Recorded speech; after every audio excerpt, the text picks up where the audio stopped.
بات سمجھ میں آتی ہے کہ ہماری تباہی اور بربادی کی سب سے بڑی ایک ہی وجہ ہے اور اسے گناہ کہتے ہیں.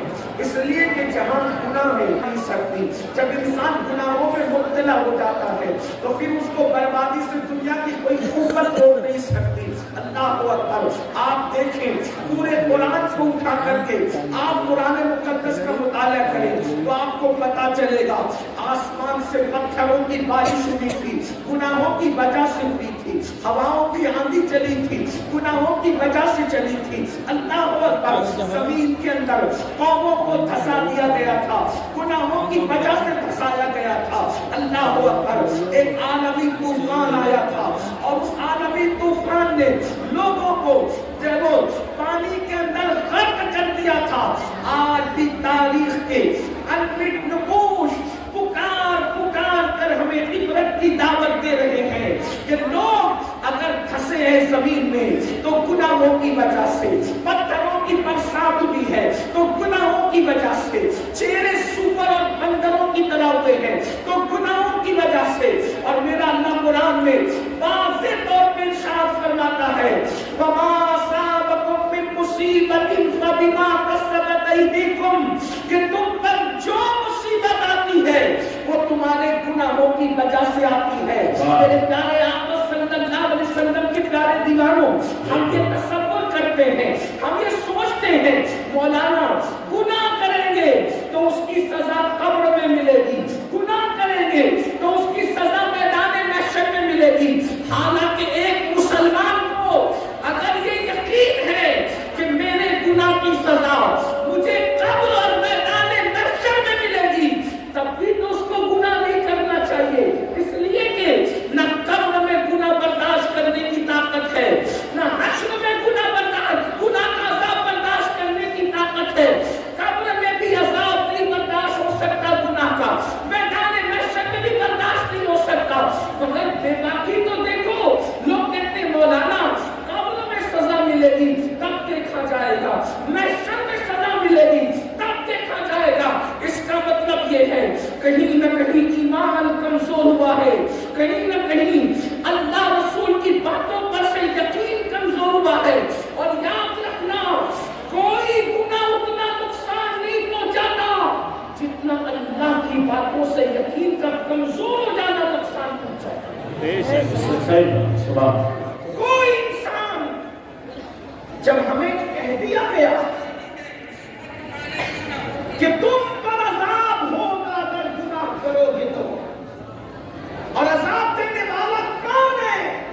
میرا اللہ ارشاد فرماتا ہے ان بطش ربک لشدید، تیرے رب کی پکڑ بڑی سخت ہے. اللہ اگر کسی کو پکڑے، اللہ کسی کی پکڑ کرے، اللہ رب العزت کسی کا محاسبہ کرے، اللہ اکبر. ذرا سوچو تو صحیح، اگر میرا اللہ ہمارے سر میں درد دے دے، صرف انسان کے سر میں درد ہو تو رات بھر وہ کروٹیں بدلتا ہے، اس کو نیند نہیں آتی. اگر کمر کا درد شروع ہو جائے تو انسان تڑپتا ہے، اس کو نیند نہیں آتی. اگر آنکھ کا درد شروع ہو جائے وہ تڑپتا ہے، اس کو نیند نہیں آتی. میرے بھائیوں، میں اپنی بہنوں سے بھی توجہ چاہتا ہوں اور آپ سب سے توجہ چاہتا ہوں. مجھے بتاؤ میرے بھائیوں، وہ سر کا درد جو ڈاکٹر کی دوا سے دور ہو سکتا ہے، وہ کمر کا درد جس پر آپ تدبیر کرنا چاہیں تو آپ اس کو دور کر سکتے کسی تدبیر کے ہیلے سے. اب آپ مجھے بتاؤ، جب سر کے درد پر اتنا تڑپتے ہو، جب کمر کے درد پر اتنا تڑپتے ہو، جب آنکھوں کی تکلیف پر اتنا تڑپتے ہو، تو اللہ اکبر، جب میرا اللہ قبر میں عذاب مسلط فرمائے گا، جب میرا اللہ میدان محشر میں عذاب مسلط فرمائے گا، اس وقت اپنا کیا بنے گا؟ اللہ اکبر. مسلمان ہو، اپنے نبی کی بات پر یقین کرو. تو میں عرض یہ کر رہا تھا اگر آخرت میں بھی عذاب کا تصور ہوتا تو بھی بہت بھیانک بات ہے، عذاب تو برداشت ہی نہیں کر سکتے. مگر سن لو، انسان کے گناہوں کی سزا صرف اس کو آخرت میں نہیں ملتی، بلکہ انسان کے گناہوں کی سزا اس کو دنیا میں بھی ملتی ہے، انسان کے گناہوں کی سزا اس کو دنیا میں بھی آتی ہے۔ اللہ اکبر، اللہ اللہ۔ آئیے میں آپ کو بتاؤں، ایک بزرگ فرماتے ہیں کہ جب میں رات کو گناہ کرتا ہوں، جب میں رات کو گناہ کرتا ہوں تو صبح میں دیکھتا ہوں کہ میری سواری میری نافرمانی کرتی ہے، یعنی میرے رات کے گناہ کا اثر میری سواری سے بھی ظاہر ہوتا ہے۔ میری سواری میری موافقت نہیں کرتی، میری سواری میری بات نہیں مانتی۔ اللہ ٹھوکر جو لگتی ہے وہ بھی گناہ کی وجہ سے، اولاد جو نافرمان ہوتی ہے وہ بھی گناہ کی وجہ سے۔ گناہ کو کیا سمجھتے ہیں، گناہوں کو کیا سمجھ رکھا ہے؟ آج ہر ماں باپ شکایت کرتے ہیں، مولانا میرا بچہ فرما بردار نہیں ہے۔ میں کہتا ہوں تم نے اللہ کی فرما برداری کی ہوتی تو شاید تمہاری اولاد تمہاری نافرمان نہ ہوتی۔ مجھے بتاؤ، جو اللہ کی نافرمانی کرے اس کی اولاد اس کی فرما برداری کیسے کرے؟ تو یاد رکھنا، جو ماحول ہے صرف گناہ کی وجہ سے۔ مسلمانوں، گناہ کرنا چھوڑ دو، گناہ کرنا چھوڑ دو، اللہ سے رشتہ جوڑ لو، پھر دیکھو کیسے کرم کی برسات ہوتی ہے، پھر کیسے چھما چھم کرم برستا ہے۔ اب یہاں ایک بات یہ کہنے میں آتی ہے کہ حضرت ٹھیک ہے، گناہ کی بات تو روزانہ ہی سنتے ہیں، گناہ چھوڑنا چاہتے ہیں، گناہ سے چھٹکارا نہیں ملتا، یہ بات ہے۔ کوئی مسلمان ایسا نہیں جو گناہ کرنا چاہتا ہو، گناہ چھوڑنا چاہتے ہیں، چھٹکارا نہیں ملتا۔ بالکل ایسے ہی جیسے چور کمبل چھوڑنا چاہتا ہے لیکن کمبل چور کو نہیں چھوڑتا، تو گناہ سے چھٹکارا کیسے ملے؟ کوئی کہتا ہے یہ کرو، وہ کرو، وہ کرو، وہ کرو۔ میں نے کہا کچھ نہ کرو، ایک بات کرو بس، اگر گناہ کی دنیا سے نکلنا ہے، اگر گناہ کے دلدل سے نکلنا ہے، اگر گناہ کی نحوست سے نکلنا ہے، اگر گناہ اور جرائم سے ہجرت کرنا ہے، میری بات نہ سنو، کسی کی نہ سنو، اللہ کا فرمان سنو۔ گناہ سے بچنے کا سب سے بہترین دستور قرآن میں موجود ہے۔ اگر گناہ سے نکلنا ہے تو میرا اللہ فرماتا ہے نماز پڑھنا شروع کر دے، تو خود گناہوں سے نکلتا چلا جائے گا، کیونکہ نماز میں اتنی طاقت ہے، نماز میں اتنا پاور ہے۔ اللہ ارشاد فرماتا ہے ان الصلاۃ تنہی عن الفحشاء والمنکر، بے شک نماز ہر برائی سے اور بے حیائی سے روک لیتی ہے۔ پتہ چلا نماز پڑھو گے، سجدہ کرو گے، خود بخود دل میں گناہ سے نفرت پیدا ہوگی، برائیوں سے نفرت پیدا ہوگی، جرائم سے نفرت پیدا ہوگی۔ اور سن لو، یہ جو دماغ کے اندر خبط چڑھا ہے نا، مولانا میں گنہگار ہوں، میں کیا نماز پڑھوں؟ میرے عزیز، یہاں گنہگار اور نیکی کا کوئی مسئلہ نہیں ہے۔ میرے نبی نے تو انسان کو اللہ سے جوڑنے کے لیے کتنا خوبصورت قانون عطا کیا، کتنا حسین قانون عطا کیا۔ ایک بات آپ کو بتاؤں، حدیث میں جو ہے، حدیث میں جو ہے اس پر ہمارا ایمان ہے، حدیث میں جو اس پر ہمارا یقین ہے۔ اللہ کے رسول نے فرمایا جس وقت بندہ سجدے میں چلا جاتا ہے، اللہ اور بندے کے درمیان جتنے پردے ہوتے ہیں اللہ سارے پردوں کو اٹھا دیتا ہے۔ اس میں عالم غیر عالم کا کوئی فرق نہیں، اس میں نیک اور بد کا کوئی فرق نہیں۔ جس سجدے سے اللہ ملتا ہے، دنیا کی کون سی نعمت اس سجدے سے نہیں مل سکتی؟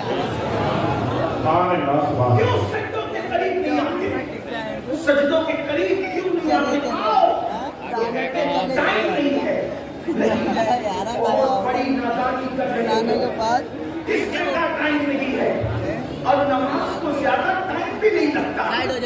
آؤ اپنے اللہ سے رشتہ جوڑیں، آؤ آج اپنے اللہ سے صلاح کریں، تھوڑا توجہ سارے سینے کو جائیں۔ اللہ کے بندوں 24 گھنٹے ایک دن میں ہوتے ہیں، ایک دن میں پورے 24 گھنٹے، ان 24 گھنٹوں میں 5 نمازیں، ایک نماز کو صرف 10 منٹ کا وقت لگتا ہے، اور میرے جیسا آدمی اگر منٹ میں جلدی جلدی پڑھ لے، جسے کچھ آتا ہی نہ ہو، تو وہ 8-7 منٹ میں بھی اللہ نے 24 گھنٹے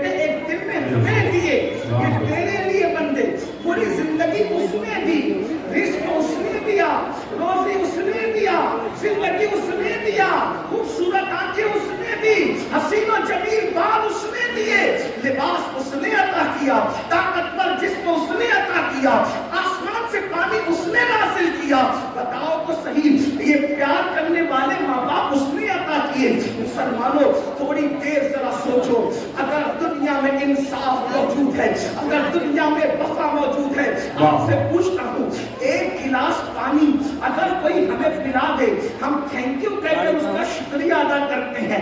روح افزا کا ایک گلاس شربت اگر کوئی ہمیں پیش کر دے, ہم اس کا شکریہ ادا کرتے ہیں. کوئی نوکری 5-10,000 کی دلا دے, اس کا شکریہ ادا کرتے ہیں. مسلمانوں, میں کوئی تقریر نہیں کر رہا ہوں, لیکن آپ سے صرف توجہ چاہتا ہوں, دل کا درد ہے. ارے نادان انسان, اگر دنیا میں وفا موجود ہے, آواز دو وفا کو. ایک گلاس پانی پلانے والے کا شکریہ, ایک گلاس شربت پلانے والے کا شکریہ, جس نے تمہارا رشتہ کسی کے گھر میں جڑوا دیا اس کا شکریہ, جس نے 5-10,000 کی نوکری لگا دی اس کا شکریہ. اور وہ اللہ, سبحان اللہ سبحان اللہ, بے شک زندہ باد زندہ. وہ اللہ جس نے پانی پیدا کیا, آسمان سے پانی اتارا. اگر اللہ پانی نہ اتارتا تو کیا کسی کا باپ تمہیں گلاس بھر کے پانی دے سکتا تھا؟ اور پھر سنو, جس کے دل میں گلاس بھر کر پانی دینے کی توفیق ہوئی, وہ توفیق کس میں؟ اگر اللہ وہ توفیق نہ ڈالتا تو وہ پانی دینے کی بجائے تمہارے ہاتھ سے پانی چھین لیتا. جی, آج مسلمان یہ کہہ رہا ہے ہم فلسطین میں کاٹے جا رہے ہیں اور یوپی میں ستائے جا رہے ہیں اور افغانستان میں یہ چیز. میں نے کہا جو قوم اپنے اللہ سے غداری کرے, جی, میرے جملے ترکوں کو جو قوم اپنے اللہ سے, بھائی وفا بھی کوئی چیز ہوتی ہے. بے شک بے شک. جملوں کو تلخ سمجھ کر کے ناراض مت ہونا. کتے سے تو وفا سیکھنی ہوتی, کتے سے. کتا تمہارے معاشرے میں گالی سمجھا جاتا ہے, کتے کو اس کا مالک صرف ایک روٹی دیتا ہے, ایک روٹی. کتے کو اس کا مالک ایک روٹی دیتا ہے اور رات بھر اس لیے جگتا ہے کہ میں میرے مالک کے گھر کی رکھوالی. کتا ہے نا, کتا اسٹیج پہ کتا والا تو بھی لوگوں کے کان پر پینے کی بات کہتا ہے. میری قوم کے جوانوں بتاؤ, کتے کو روٹی اس کا مالک دیتا ہے, کوئی یہ وفا کرتا ہے کہ رات بھر, ایک بات یاد, اگر اس کی برادری کے کتے 4-6 مل کر آ جائیں, اٹھ کے ان کے ساتھ ہو جاتا ہے, رات بھر جگ کر بیٹھا رہتا ہے پہرا دینے کے لیے. حیرت ہے, کتا ایک جانور, حقیر جانور, ذلیل جانور, ایک روٹی پہ اتنی وفا کی اپنے مالک سے. ہمیں تو سب اللہ نے دیا. بے شک. مجھے ایک چیز بتاؤ جو اللہ نے نہ دی ہو, کون سی چیزیں بتاؤ؟ ہمارے پیر کی چپل سے لے کر سر کی ٹوپی تک واسطہ کوئی بنا دیا اللہ نے. بے شک بے شک, سبحان اللہ سبحان. بہت زندہ باد زندہ. کھانا کھانے سے لے کے ہضم کرنے تک کس کا, کس کی قدرت ہے؟ سوچو, غور کرو. اگر اللہ اس منہ کے اندر کوئی مرض, اللہ نہ کرے, اللہ کسی میرے نبی کو امتی کو وہ دل دکھائے, منہ میں کوئی مرض پیدا ہو جائے, ارب پتی خرب پتی ہو کر بھی ایک لقمہ چبانے کی اوقات ہے؟ جو لقمہ چبا رہے ہو کس کی طاقت ہے؟ میرے اللہ. بے شک بے شک. اگر اللہ تمہیں اندھا کر دے, اللہ نہ کرے میرے حضور کے کوئی امتی اندھا ہو, اللہ نہ کرے آپ کو اللہ کبھی وہ دن دکھائے, لیکن میں صرف بات کرنے کے اگر کوئی اندھا ہو جائے, بتاؤ زندگی کیا ہوگی؟ اتنی بڑی بلڈنگ ہے, لمبی لمبی کاریں ہیں, قیمتی کپڑے ہیں, ہو گیا اندھا, کیا انجام ہوگا بتاؤ؟ یہ جو آنکھوں سے دیکھ رہے ہو کس کی دی ہوئی قوت ہے, کس کی طاقت ہے بتاؤ؟ اللہ نہ کرے بیوی پیار دینے کی بجائے بغاوت کیوں کر آئے, کیا کر لو گے؟ یہ جو بیوی کو اللہ نے وفادار, کس میں اللہ نے بنایا نا وفادار, بیوی کے دل میں پیار کس نے پیدا کیا؟ اللہ نے. اولاد کے دل میں پیار کس نے پیدا کیا؟ اللہ نے. اور ماں باپ کے دل میں پیار کس نے پیدا کیا؟ اللہ نے. جو لوگ اپنے عزت سے ملتے ہیں کس نے بھی ماحول بنایا؟ اللہ نے. اگر کوئی آپ کی تقریب کرتا ہے کس نے یہ توفیق دی؟ اللہ نے. سب تو اسی کا دیا ہوا ہے. اللہ اکبر. حق تو یہ ہے اگر محمد رسول اللہ کا کلمہ پڑھتے ہو وہ بھی اللہ کی توفیق کے بغیر ممکن نہیں ہے. اگر میرا اللہ تو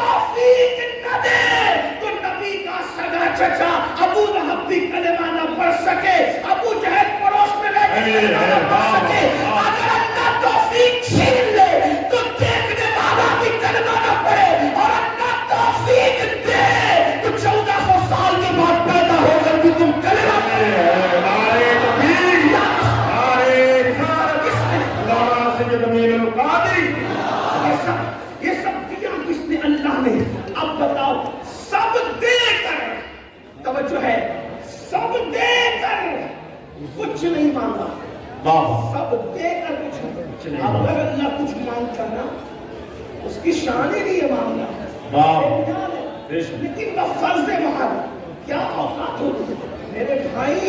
یہ آکسیجن پیدا ہونے سے لے کے مرتے دم تک کے لیتے چھوڑتے ہو ہے نا. کبھی کوئی بل آیا ہمارے گھر پہ؟ آیا نہیں. ڈاکٹر نے 8 گھنٹے کے آکسیجن دے دی، اتنا بھیجا. ہم سننے لگے یار لگے کیا ہے؟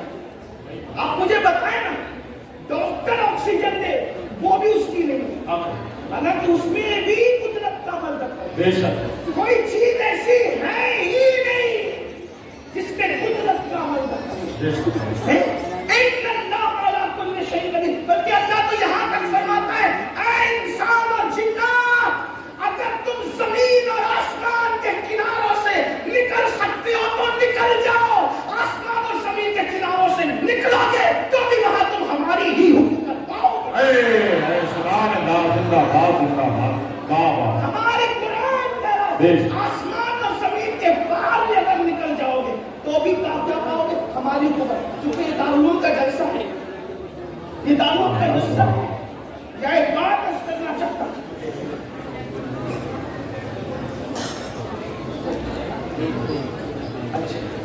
سبحان اللہ. نعرہ تکبیر، نعرہ رسالت، علماء اہل سنت، حضرت علامہ مولانا شاکر علی نوری صاحب قبلہ، علامہ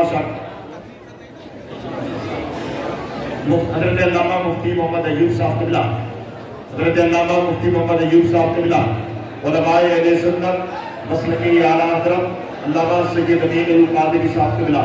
نعرہ تکبیر. بیٹھے رہے آپ لوگ، بیٹھ جائیے، بیٹھ جائیے، مت کرو.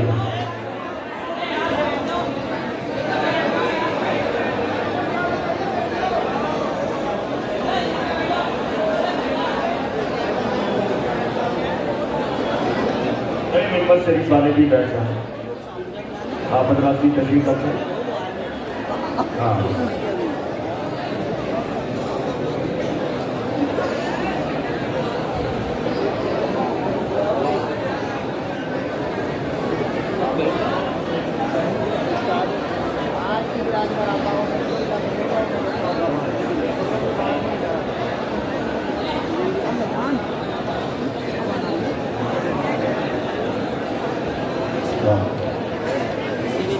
ایک بار درود شریف پڑھنے کو لگا. اللہم نبی نبی اللہم صلی علی سیدنا محمد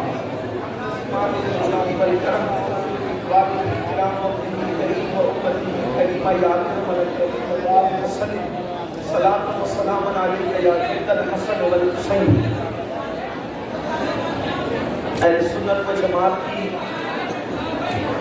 اس علاقے کی عظیم دینی مرکزی درسگاہ جامعہ نعیمیہ مراد آباد کے ایک عظیم عالم دین حضرت علامہ مفتی ایوب صاحب قبلہ نعیمی قدس سرہ العالی کی تشریف آوری. حضرت کا استقبال ہے. حضرت کی دعائیں لیتے ہوئے گفتگو کو آگے بڑھا. ایک بار درود شریف بلند آواز سے پڑھیں. توجہ اگر آپ میں تو بات کہ اللہ فرما رہا ہے اگر زمین اور آسمان کے کناروں سے ایک جن اور انس نکل سکتے ہو تو نکل جاؤ، تم وہاں بھی ہماری حکومت پاؤ گے.